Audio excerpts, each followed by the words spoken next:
I knew something was wrong. "Sophie, why didn't you answer last night?" I asked, keeping my voice steady. She didn't look up from her phone. "I fell asleep. 3 missed calls. I was tired, Ethan," she sighed. "Stop overthinking everything." I stared at her. "You haven't said I love you in 3 days?" She finally looked at me. "Are we really doing this right now?" I forced a smile. "No, just forget it." That afternoon, I left work early. Something in me itched a loud silence in my chest. I walked up to her apartment, key in hand, quietly unlocked the door. Laughter, a man's voice, hers. I froze in the hallway. "Mark, stop." "Ethan could come. He's at work," Mark said. "Besides, he's too blind to notice anything." I stepped forward. Her bedroom door was open. There they were. Her hands on his chest, his lips on her neck. My boss, my fiancé. Mark looked up, froze. "Ethan," Sophie gasped. "Wait, this isn't..." I didn't speak. I didn't move. Mark pulled away. "Listen, it just happened." I turned around, walked out. "Jared called that night. You okay, man? You left work early?" I saw Sophie. He paused. "What do you mean with Mark?" I said. Together. Silence. Then, softly, "Damn." I stood on my balcony, phone in hand. The city lights blurred. Cold wind brushed my face. A text popped up. "Sophie, Ethan, please. Can we talk? It's not what it looks like." I stared at it. My thumb hovered. I typed, "You made your choice," then deleted it. The next day, she came to my place. Knocked once. Then twice. I opened the door. She looked like she hadn't slept. "Please, just let me explain." I didn't say a word. "Mark, it didn't mean anything," she whispered. "It was a mistake. A mistake you repeated." Her eyes filled. "I didn't know how to tell you. You've been so distant." "Distant," I laughed. "You think I was distant?" I was. Planning our future. I needed someone who believed in what I wanted, and I wasn't enough. She flinched. "I didn't say that." "You didn't have to." I stepped aside. "Take whatever you left here. I won't stop you." She hesitated. "Ethan." I closed the door before she finished. Later that night, Jared dropped by with a 6-pack. "You sure you're good?" "No." He handed me a beer. "She's not worth breaking yourself over?" "She was everything to me," I whispered. "My future, my family, my peace, and now." I looked out the window. "She's a lesson." At 3 a.m., my phone buzzed again. "Sophie, I miss you." I didn't reply. I just turned my phone off and let the silence fill the room. My world had shattered in one afternoon. But I wasn't going to break. Not yet. My phone buzzed at 9:03 a.m. Claire, HR. "Ethan, can you come to conference room C?" I already knew. I stood up slowly, grabbed my badge, and walked past Jared. He looked up from his desk. "That the call?" "Yeah," he nodded. "Want me to come with?" "No, just keep my coffee warm." Claire didn't even look up when I walked in. "Please, sit." She continued reading from her screen like a robot. "Due to recent restructuring and leadership decisions, your role has been deemed redundant." I stared at her. "Mark signed this, didn't he?" "I'm not authorized to say, so that's a yes." She tapped her pen. "You'll receive severance." 2 weeks? I folded my arms. "And what about my stock options?" "Revoked upon termination." "Figures." She finally met my eyes. "You're free to pack your things. Security will escort you. Don't bother. I know the way out." Jared was waiting when I got back. "Well, they cut me." His jaw clenched. That bastard. Shoved files into a box. Didn't even try to hide it. He looked around the office. "You built half of this code base. Doesn't matter." Jared pulled a flash drive from his drawer. "I'm coming with you." I blinked. "What?" He shrugged. "I've been looking for a reason to leave." "Jared, don't work for snakes," he said. "I work with you." I stepped into the elevator. Mark stood there, alone. "Ethan," he said, smug. "Tough morning?" I didn't answer. He chuckled. "Nothing personal." just business. You're right, I said. It's not personal now. The door's closed, but it will be. Outside. Sophie waited by her car. I stared. Not even pretending anymore? She crossed her arms. You were going to get fired eventually. Wow, cold. She laughed bitterly. You think talent's enough? You've always been stuck in your own little world. That world was building. Something real. Real? She scoffed. Your little app? Couldn't even get investors. I was trying. She stepped closer. I was tired of waiting. I didn't want to build something with UI. Wanted something already built. I nodded. So you found a shortcut. She didn't deny it. I turned to walk away. She said one last thing. I never really believed in your dreams anyway. I drove to my apartment. My hands trembled on the wheel. The world I built gone in. 24 hours Mark took my job. Sophie took my heart. And they both smiled while doing it. That night, Jared showed up with 2 laptops. You serious about starting something? I opened the door. More than ever, he grinned. Good, because I've got a prototype. I stared at the screen. His eyes sparkled. You coded all this while you were distracted by heartbreak? Shh. I laughed for the first time in days. Let's make something they can't ignore. He held out his hand. Let's build. Why? Shook it. No more dreaming now. I was building. Mind if I crash here another night? I asked, rubbing my eyes. Jared tossed me a blanket. This couch is yours until we make it. I think we'll actually make it? He grinned. Only one way to find out. Days blurred, typed like a man possessed. Jared designed the back end. While I coded the front end, we argued, we laughed, broke down and got back up. One night I stared at the screen. It's ugly. It's functional, Jared said, sipping instant coffee. Users don't care about pretty. They want fast. I don't want this to fail. He looked at me. You've already lost everything, right? Yeah, then there's nothing left to fear. It's pitch after pitch. Rejection after rejection. Thanks for your time. Not the right fit. Not scalable. Too niche. I slammed my laptop shut. That's number 12. Lucky 13's coming, Jared muttered, writing code on a napkin. You believe that? He didn't even blink. I believe in us. Yeah, we got it. Email from a mid-tier VC firm. I called immediately. A voice answered. This is Ava. I paused. Hi. I'm Ethan, founder of QuickTask. She laughed softly. You sound nervous? I am. I'm used to hearing no. Well, Mr. Langford asked me to. Set a meeting, wait really. You've got 30 minutes to convince him? I'll take 30 seconds. In the video meeting, Mr. Langford stared at me like a hawk. This does the job matching in real time. Yes, sir. I said no fluff, no wasted scrolling. Where's the revenue? We take a 3% transaction cut.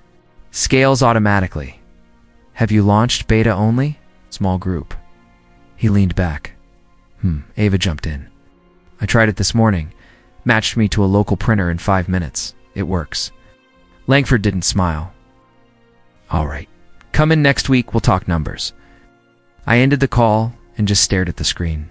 You okay? Jared asked. Yeah, I said slowly.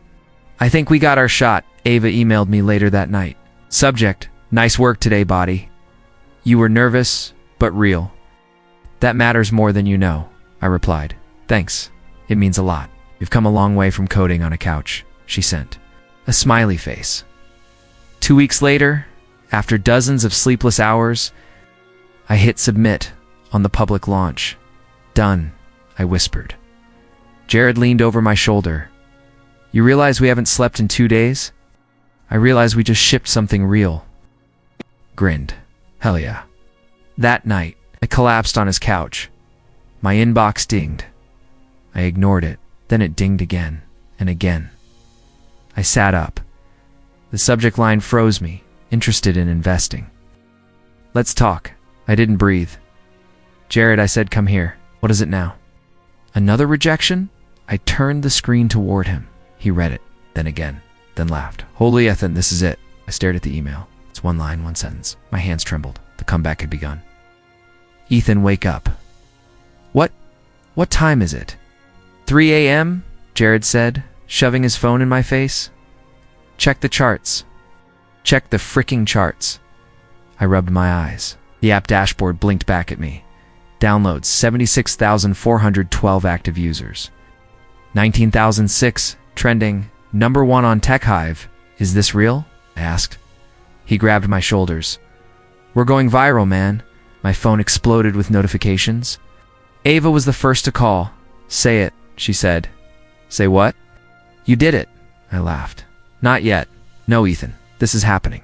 The blogs are calling it the underdog revolution. They are. Everyone loves the revenge arc, she teased. You built something better than the people who broke you. I didn't answer right away, Ethan. I'm not done. Not until I take everything they tried to bury. By noon, 3 reporters had reached out. Tell us about your vision. How did you scale so fast? Is it true you were fired? By Technova before this? I kept my answers short. We built something useful. We listened to people. Yes, I was fired. At 3 p.m., we got a meeting request from a major board member at Innovexa. Wants to meet in person, Jared said. Think he's for real? I don't care if he is. I'm not ready to sell. What then? I looked out the window. I want them to feel me breathing down their neck. That night, Ava texted me. I can't stop refreshing your app page. It's everywhere. It doesn't feel real, I typed back. Not until I see his face, Mark. Yeah. There was a pause. Then, you're not chasing revenge, right? You're building something bigger? I'm doing both. I stood across from Technova's building the next morning. The same glass tower. The same smug red banner. Mark Reynolds. CEO, reinventing productivity. Reinventing betrayal, more like it. I didn't go in. I just watched the people come and go. My name wasn't on the banner yet, but it would be. Back at our office, a glorified loft with creaky chairs I found. Jared surrounded by pizza boxes and reporters. You left me alone with these animals, he said. One of them pointed at me. Ethan, any comment on your explosive growth? Just the start, I said, pushing past. Another one followed. How do you respond to the rumor that Technova tried to poach your engineers? I froze. They tried. The guy smirked. Guess you didn't hear. Walked into my office and slammed the door. Ava called. I just heard the poaching thing. Are you okay? No, I said. I'm not. Then let's get even. Quietly. Strategically. I'm not interested in throwing stones, I said. I want the whole damn castle. We added 100,000 users in 4 days. I gave a TED style. Talk at a small summit. People clapped. Asked questions. Called me visionary. Inside. I still felt like the guy who packed up his box while Claire watched silently. But every cheer, every headline, it chipped away at that memory. Later, Jared looked at me. You still want to build, right? Not just burn? Nodded. I want to build a tower so high they choke on the smoke rising from below. Dark, he said. But I'll code for that. That night I walked past Technova again. This time, I smiled. They hadn't noticed me yet, but they would. Langford's flying in, Ava said. Tonight. Private dinner. But bring the shark's smile. Langford raised his glass the second I walked in. To the man who makes waves, I sat down, still figuring out if I'm sinking ships or building new ones. One of the board members, Harris, eyed me. You built fast. That app, ... it sings. Everywhere. Speed matters when you've got nothing to lose. Sandra, seated across from me, gave me a faint smile. She used to sneak me coffee on overtime nights, after dinner. Langford pulled me aside. You're not just building tech. You're building leverage. That's the idea. You know Technova's quarterly report drops tomorrow? I nodded. Already saw the early numbers. Down 12%. They're scrambling. No clear direction. No real innovation. That's by design, I said. He chuckled. You ever stop being pissed? Not until I walked through those doors owning the place. Back at our office, Jared pushed a laptop toward me. ... stockwatch. Look at that dip.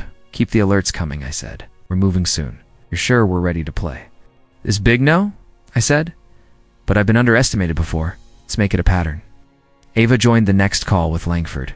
He's offering more than funding, she told me afterward. He's opening doors. Big ones like acquisition groups, legal teams, people who buy companies like their Pekkaman cards. I smirked. And Takeover.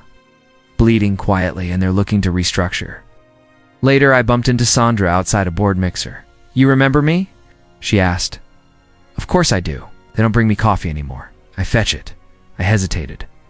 You deserve better. I know, she said. You might be the only one who remembered that. I'm working on something.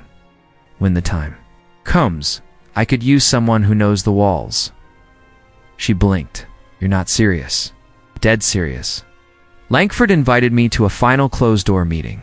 10 seats. 2 empty. One was mine. Ethan, he said, some of these faces don't know your story. Mind giving them a reason to believe? Stood. You all know Takeover. I knew it too. I gave them years. They gave me a box and a silence. You're still bitter, one guy scoffed. No, I said. I'm focused. And focus makes you dangerous. Back in the car, Ava leaned forward. That line, focus makes you dangerous? I need that on a t-shirt, printed after we close the deal. We're close, she said. Like within a quarter close. Mark won't see it coming. Will he care? I stared out the window. He will when his chair starts shaking. Jared pulled up more reports. New hires at Takeover. All mid-tier, no visionaries. There. Patching holes, I said. Not building ships. So, ... When do we move? When Langford says the board's soft enough to bend. At another dinner, Langford finally leaned across the table. Ethan, he said, you ready to buy your past? I met his eyes. No, I replied. I'm ready to rewrite it. We closed, Ava said, setting her phone down. It's official. I blinked. That's it? A press release just went live. You want to read it? No, I leaned back. Want to hear it from Mark's mouth. Jared called 10 minutes later. Dude, Takeover's internal chat is chaos. Nobody saw it coming. Mark locked in his office. Rumor is he punched the wall. I smiled. Let him scream. Later, Ava and I stood in the hallway, looking. Over the framed article Jared had already printed. Unknown startup acquires tech giant and silent takeover. She tilted her head. Still feel like the underdog? I don't feel anything yet. You will. The rain started after midnight. Heavy, relentless. Ava brought coffee and joined me near the window. You're quiet, she said, waiting for something. Not sure what. The intercom buzzed. Sir, the guard said, there's someone at the gate. Already knew. I walked to the monitor. Ava followed silently, and there she was, Sophie soaked, mascara running. Arms hugging herself. I stared. She didn't flinch. Then she mouthed it. Please. Ava touched my arm. Want me to step out? No, stay. I hit the audio button. Sophie. Her head snapped up. Ethan ... I didn't know where else to go. You found your way just fine. I read the article. I couldn't believe it. Why? You never believed in me before. I was wrong. I exhaled slowly. You said I was wasting time. Remember that? Her voice cracked. I was scared. You talked about dreams, but Mark had money. Stability. Power. I made a mistake. The rain pounded harder. Ava remained silent beside me. I lost everything, Sophie whispered. Mark's gone. Fired. I have nothing. You had me, I said. You threw that away. I didn't think you'd actually make it. Neither did anyone. That's what made it worth doing. She took a shaky step forward. Please, let me in. My thumb hovered over the gate button. I miss you. I didn't reply. I miss. Who we were? That version of me doesn't exist anymore. Silence. Raindrops echoed through the speakers. Ava whispered, You don't owe her anything. I know. Sophie lowered her head. I don't want your money. I just wanted to see you. I wanted to say I'm sorry. Her voice barely cut through the static. I don't expect forgiveness. I turned off the intercom. I watched her for another minute. She didn't leave, just stood there, lone and shivering. Ava stepped closer. What now? I looked at her. I let go. I walked away from the gate. Why invite her? Ava asked as we stood behind the curtain. She needs to see it.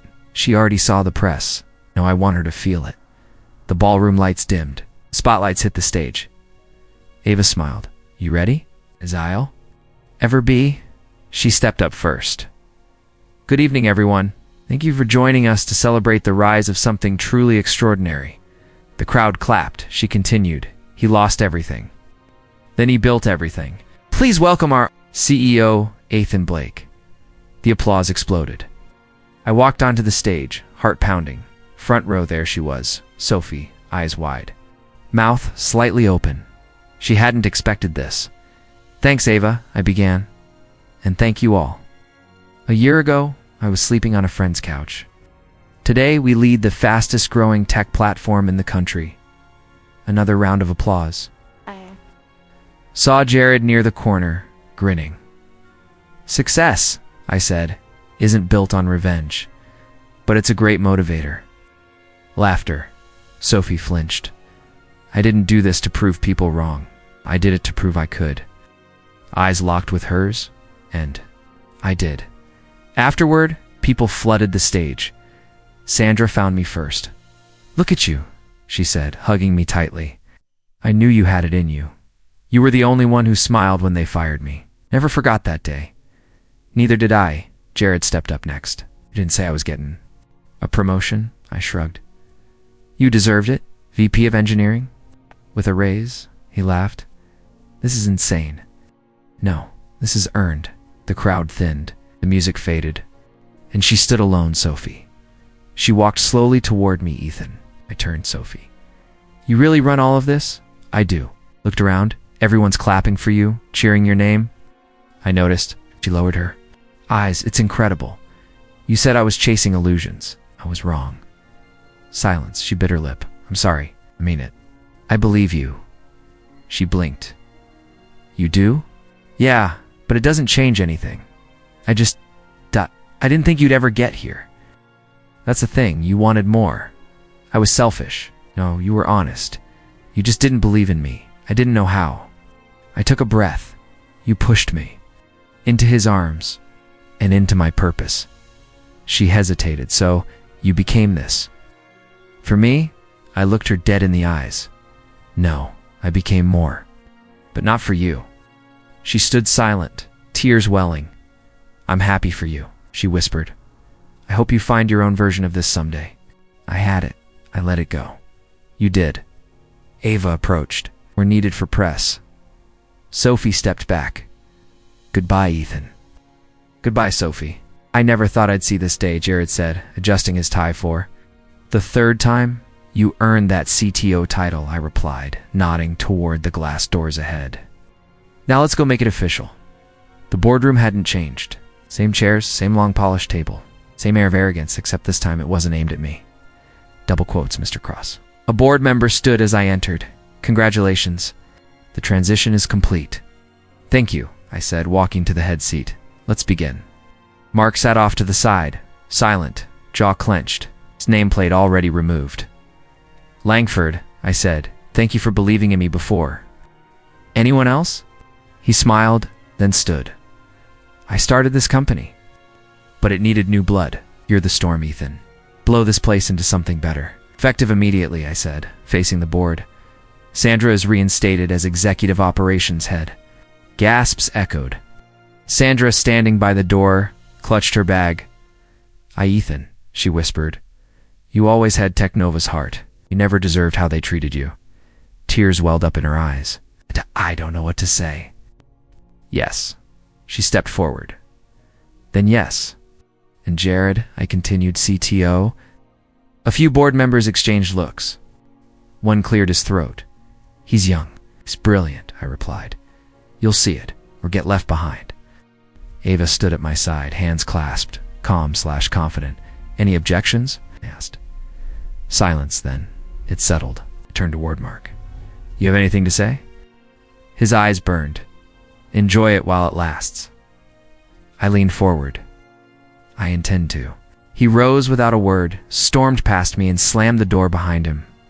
I didn't flinch. Ava leaned in. Poetic, don't you think? Not poetic enough.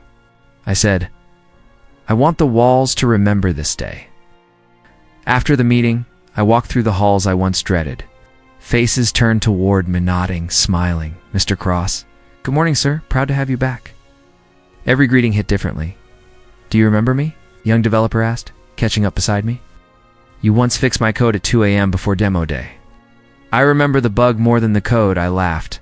Well, thanks for not letting me crash and burn. You're the reason I stayed. I patted his shoulder. I'll go make something worth crashing again. He grinned and ran off. Sandra met me by the break room. I found my old mug, she said. Still sitting there. No one touched it. Hey, maybe they missed you. Or they were scared to throw it away, she chuckled. Feels weird being back. You were never really gone. She studied me. You've changed, I shrugged. Had to. No, she said, not hardened. Clearer. Ava joined us there, setting up the press room. I'll be there in 10, I said. She nodded but didn't leave. You okay? Honestly, I looked at her. Yeah, I think I am.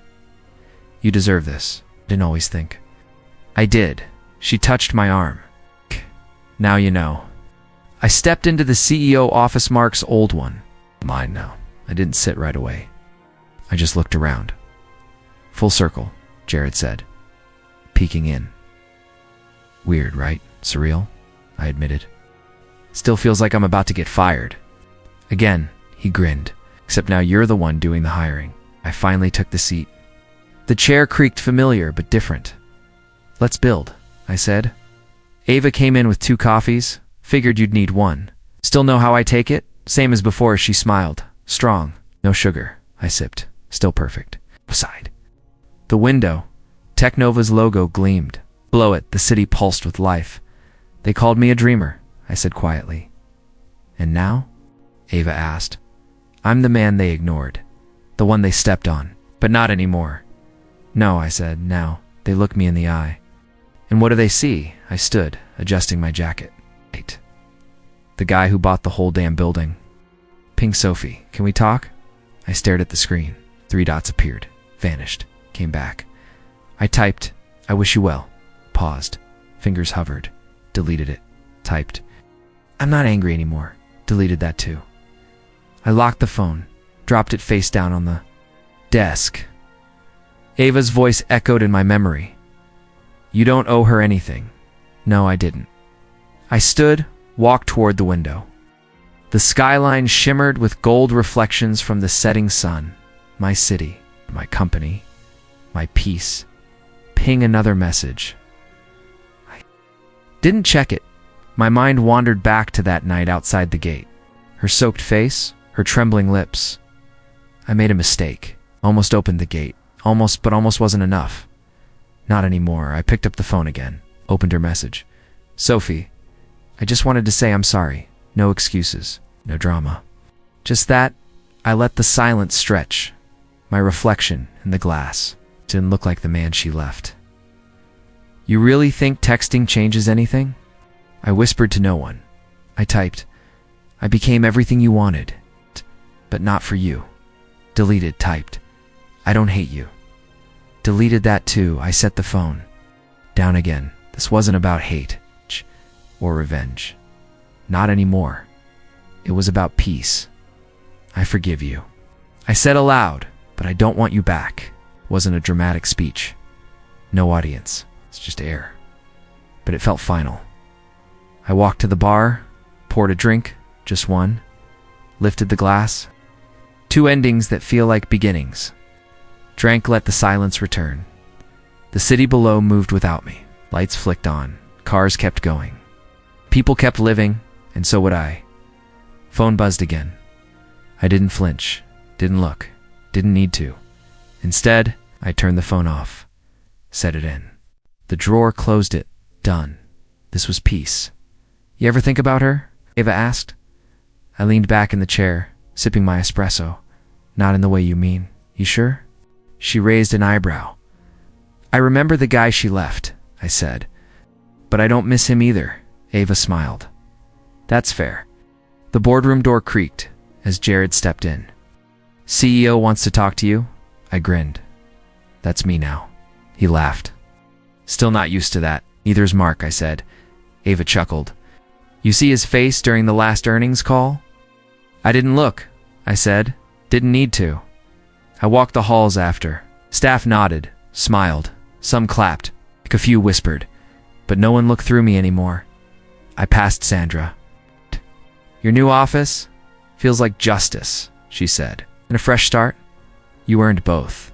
She blinked. "So did you." In the elevator, Ava leaned beside me. "You know what I like about you now?" "I'm rich." I smirked. "No." She said, "You didn't let the pain define you. You used it." The doors opened. I looked out at the top floor mine. "You think it was worth it?" I asked. She turned to me. "Only you can answer that." Stepped out alone. Back in my office, I stood by the window. The skyline stretched wide, alive, moving. Bigger than heartbreak, louder than doubt. I touched the glass. "I thought I needed her," I whispered. But what I needed was this. Not the money, not the building, the man I became. Strong, focused, untouchable. I remembered the old me bent over code, ignored in meetings, left at dinner tables. I whispered to him now, "Thank you for surviving," 'cause he did. Because I did. My phone buzzed. Not her this time. It's just a headline. From rock bottom to tech titan, Hale's unlikely rise. I smiled. It wasn't unlikely. It was inevitable. I sat behind my desk, looked out again, and for the first time in years, I didn't feel like I was proving something. I was just living it. Not for revenge, not for her. For me, let them come now. I said, loyalty, love, legacy, I won't chase any of it. I paused. I'll build something so solid, it'll all find its way to me. I closed my eyes, breathed in deep. I was whole, and peace looked nothing like Sophie.